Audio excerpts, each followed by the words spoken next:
Всем привет! Вы на канале Польза.нет, и здесь только подробные обзоры с целью сэкономить вам средства. И сегодня, возможно, это дело получится. Почему? Потому что сегодня я буду вам рассказывать о Xiaomi Redmi 14C, смартфоне, который можно купить за $90. И да, это копия фактически Poco C75. Почему я делаю обзоры на эти два смартфона? Потому что после них я закупился по как раз 100 с лишним долларов всяким третьим эшелоном и постараюсь для вас сравнить этот третий эшелон с этими смартфонами. Но что у нас здесь есть? Здесь есть у нас основная камера на 50 мегапикселей. Помимо этого, разумеется, есть фронталка, которая в принципе пишет самое главное. Да, со стабилизацией здесь не все хорошо, но у нас уже в смартфоне за $90 Type-C-шник, мини-джек. Помимо этого всего, экран прямой, разумеется. В принципе, при использовании в помещении яркости экрана хватает. Разумеется, здесь нет никакого шума, потому что это IPS. Разблокировка, мне очень импонирует разблокировка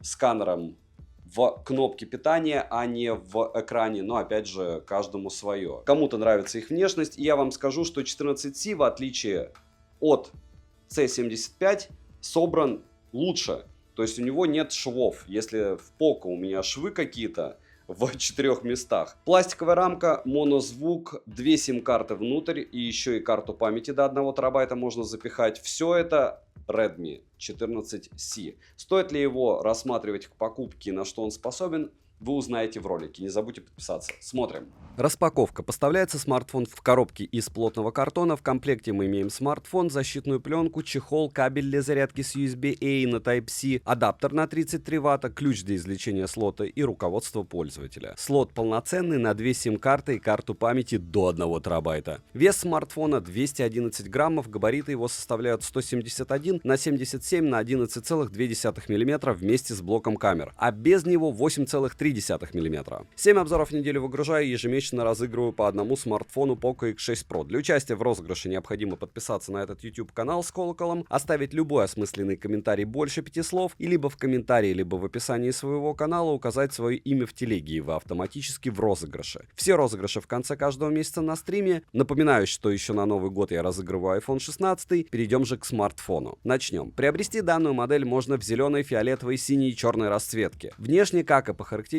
это просто копия смартфона Poco C75, обзор уже был на канале. А также дизайн очень похож на дизайн модели 13 5G от бренда Realme. Рамки выполнены из пластмассы, как и тыльная часть. Собрана модель неплохо, но какого-либо стандарта защиты от влаги и пыли нет. Грани прямые, в руке смартфон лежит мне лично не особо удобно, так как я походил уже и с 75-м, и с этим. Скользкий он, большой. На корпусе расположили кнопку питания, качель регулировки громкости, разъем USB Type-C OTG 2.0. Хорошо, что не микро-USB, да? Микрофоны и динамики. Звучание в данной модели, разумеется, моно, качество звука обыкновенное за эту стоимость, плюс за то, что есть мини-джек на 3,5 мм, хотя в бюджетных моделях он практически всегда присутствует. Вибромотор слабенький, ИК-порта не завезли. Далее, смартфон оснащен IPS-дисплеем на 6,88 дюйма с скромным разрешением 1640 на 720 пикселей, прям ультра скромным. Плотность пикселей 260 ppi, рамки громадные, подбородок тоже, ко всему еще есть капля, не круглый вырез под фронталку. По моим замерам экран выдает не больше, чем 400 люксов, это прям совсем печаль. Обещали 600 нит, но в общем вы их видите. А особо хочу отметить, разумеется, что, как говорится, определить обзор, в котором хотят подобный смартфон продать, это просто посмотреть, измеряют ли яркость для вас, потому что те, кто понимает, они разбираются, что яркость ниже, чем 400 люксов, это прям совсем печаль. А здесь все-таки ниже. Экран неплохо откликается на 10 касаний одновременно, сенсорный отклик в играх он нулевой, но в казуалочках в принципе терпимо. Разблокировать экран можно при помощи сканера отпечатков пальцев, внедренного в кнопку питания, распознавания лиц и стандартными способами разблокировки. Сканер отпечатков пальцев работает хорошо, зарегистрировать один и тот же отпечаток пальца несколько раз можно, за что от меня минус, как всегда. Но многим это кажется, что хорошо. Единственное, сканер, конечно, отрабатывает классно, по мне. Распознавание лица срабатывает быстро и корректно. Внести биометрические данные можно двух лиц. Летим дальше. Процессор установлен MediaTek Helio G81 Ultra с техпроцессом 12 нанометров, с 8 ядрами и максимальной частотой 2 ГГц. Графический процессор Mali G52MC2, оперативная память LPDDR4X на 4, 8 и 6 ГБ. Внутренняя память eMMC версии 5.1, это прям печаль, на 128 или 256 ГБ. Вот именно из-за нее, а не из-за медленного процессора, подтормаживает телефон. Операционная система HyperOS на базе Android 14 версии, по связи имеется поддержка Wi-Fi 5 серии, Bluetooth версии 5.4, 4G сети и ниже. Для 4G все бенды, разумеется, на борту, так как это глобалка, 5G поддержки сетей, разумеется, нету. Датчик приближения виртуальный, срабатывает он, кстати, у меня, что удивительно, не совсем плохо, но плохо. NFC-модуль в наличии, GPS однодиапазонный, что неудивительно, опять же, в ультрабюджетниках только так, и тест показывает точность в 1 метр, но навигация работает медленно. Далее, емкость аккумулятора 5160 мАч,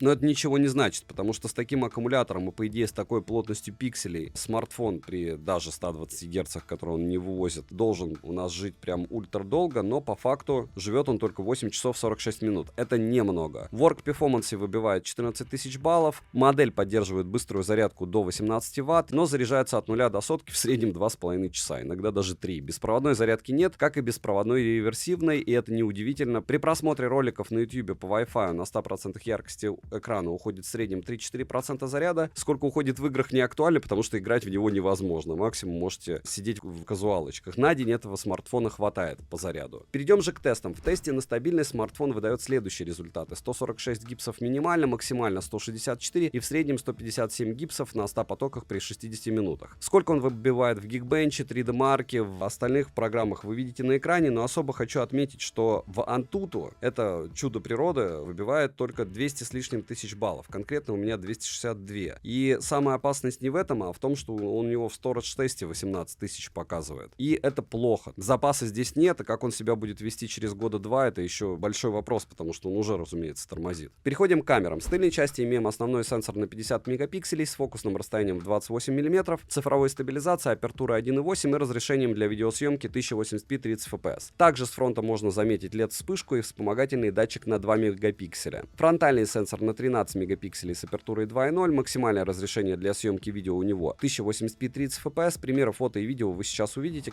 Ну что, 1080p 30 fps, и, как говорится, объективная реальность и реальная объективность. Вот есть у вас смарт до $100. Снимает на камеру. Плохо или нет? Ну, хорошо, что он снимает. Хорошо, что на камеру. Но то, что я вижу, да, разумеется, это 30 fps, тормоза, нулевая стабилизация. Немного дышит камера. Но если вы смотрите с мобильника, как говорится, скажите себе честно, неужели все так мрачно? Фронталка 1080p 30 fps, к слову, по поводу 1080p, оно может быть разное. Посмотрите, здесь стаба вообще нет. Посмотрите, допустим, 1080p 30 fps на iQOO Neo 10 Pro или 10 Pro 5G. До какой степени при одинаковом разрешении просто алгоритмы вывозят изображение. И плюс, ну, разумеется, стабилизация, автофокус и все остальное. То есть здесь ты имеешь неплохую съемку, но точно не в движении. Если встанешь, может быть. А еще лучше замолчишь, да?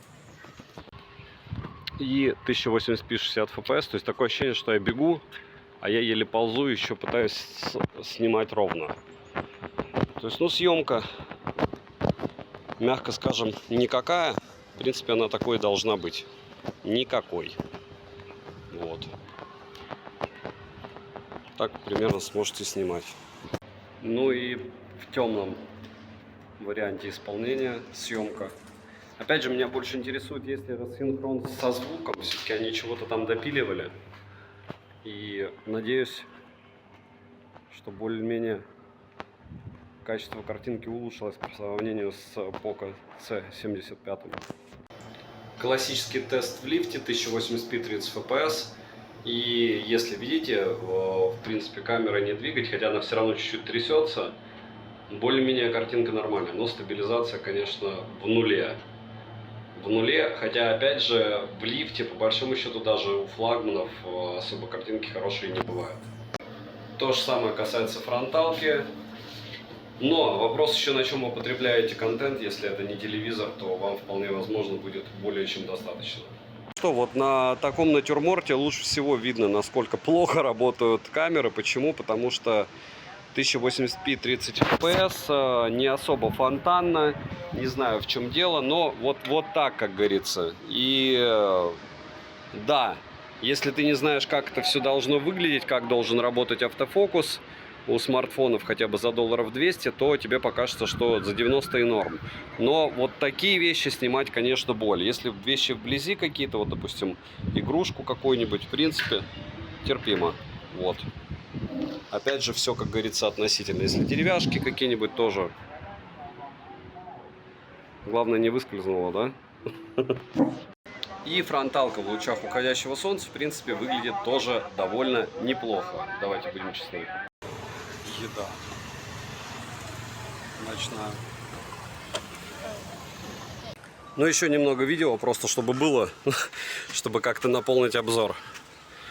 Но, опять же, ставится все на штатив, хотя бы вот на такой, и у вас появляется более-менее нормальная картинка. Хотя, да, красоты вы не особо передадите, и да, стабилизации не будет, и да, баланс белого будет шлаком, но самое смешное, цвета он почти правильно передает. Да, с контрастами беда, да, белый цвет и белый свет он довольно странно передает. Но с другой стороны, какие-нибудь вот такие локальные объекты, те, что рядом, снимать можно очень даже неплохо. Просто чем ближе объект, тем лучше у вас будет съемка. И фронталка днем плюс-минус то же самое. Опять же, очень часто вам и не надо вот этих каких-то супер качества. Опять же, мое мнение. Вот, кстати, как сможете снимать 1080p 30 fps. Компанию не поддерживаю. Я не понимаю, почему ее, кстати, хейтят, но я примерно догадываюсь. Кружку вот так развернем. И вот так можно снимать на 14C, которая то же самое, что C75, но интересней. Вот зачем они, интересно, под двумя брендами ультрабюджетники выгрузили?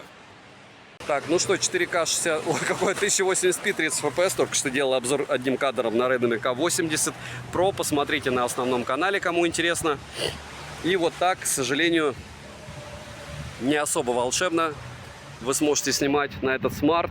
То есть его лучше всего, наверное, на вот такой штатив ставить и снимать, потому что в режиме реального времени, да, даже автофокус какой-то есть, но снимать на это, снимать не боль пересматривать, как вы заметили. С другой стороны, смотря на долларовый эквивалент, думаешь, вау, за эти деньги у вас уже компьютер в кармане в 2024 году, да? Пусть даже и с какими-то тормозами. То есть вот у нас фронталка, и как раз по поводу темы компьютеров. Если бы мне в 18 лет, 23 года назад сказали, что у меня за, там, не знаю, 8, ну, тогда 8 тысяч рублей было много, ладно, за $80, за 70 будет смартфон, у которого будет экран жидкокристаллический, 2 камеры, фронтальная, основная, тач у экрана, он будет цветной, я смогу выходить в интернет по Wi-Fi, по сотовой связи, мне можно будет туда запихивать карту памяти. Объективно, кто бы вам что ни говорил, ну, в основном это молодые люди, им кажется, что техника не идет вперед. Те, кто покупали 386-е за $2000, когда можно было за $10 000 купить однушку в Питере, они реально понимают прекрасно, что техника идет вперед, она идет очень быстро, просто наша жизнь идет быстрее.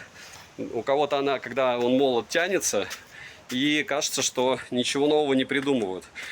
Скоро увидим голограммы. Вот есть у меня ощущение, что скоро увидим и голограмму, потому что когда есть уже 3D съемка, рано или поздно кто-то придумает и объемные какие-нибудь экраны, прям объемные, в которые мы будем и пальцы запускать. Увидим, что-то где-то выстрелит.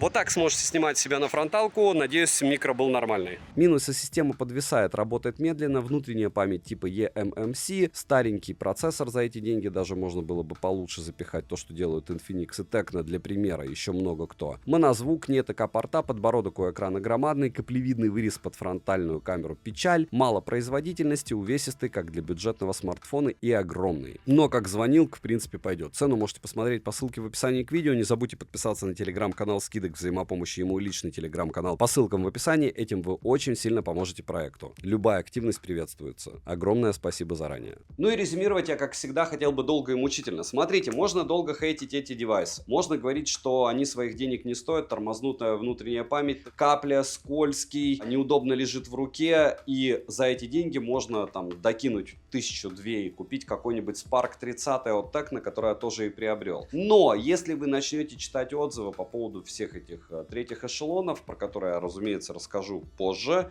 в других обзорах, вы узнаете для себя такую неприятную вещь, что у них то аккумуляторы выходят из строя, то еще что-то происходит. Да, это рабочие лошадки, да, это звонилки, но это бренды, здесь программное обеспечение допилено лучше. Я не сказал бы, что я, сломя голову, стал бы докидывать 20% стоимости, а 20%, допустим, если бы это было 20 тысяч рублей, то это 24. Здесь мы имеем кейс по поводу смартфонов, которые могут стоить и 7 тысяч рублей. Спарки всякие начинаются от 11. И когда ты понимаешь, что здесь 7-8, даже в долларовом эквиваленте, вот сегодня без всяких распродаж, они, по-моему, дешевле десятки стоят и на Яме, и на Али, и везде, то а что лучше? Что лучше, это всякие Go аппараты, но у них плюс-минус такое же железо будет тоже с eMMC. В целом, девайсы годные для того, чтобы использовать не спеша, людям, которым не надо, чтобы моментально все открывалось. Смотреть кинчик через наушники, пожалуйста. Да, динамик здесь не супер. Вибро услышите вы или нет? Услышите. Внешка, ну на любителя, но она, не скажу, что отвратная. Нормальная внешка у этих смартфонов. О ней точно не скажешь, что это 5000 рублей. У Honor такие же по 100 тысяч и по 60 смартфоны с такой же круглой блямбой. И у Vivo тоже.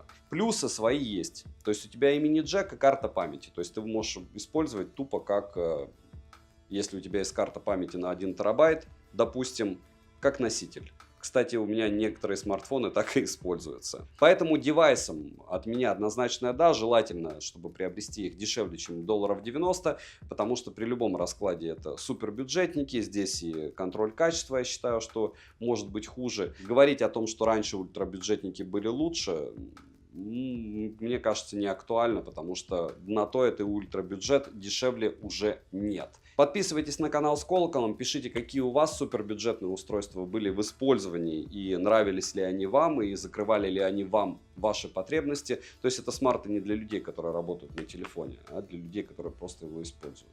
Огромное спасибо за просмотр, добра и удачи вам, дорогие друзья!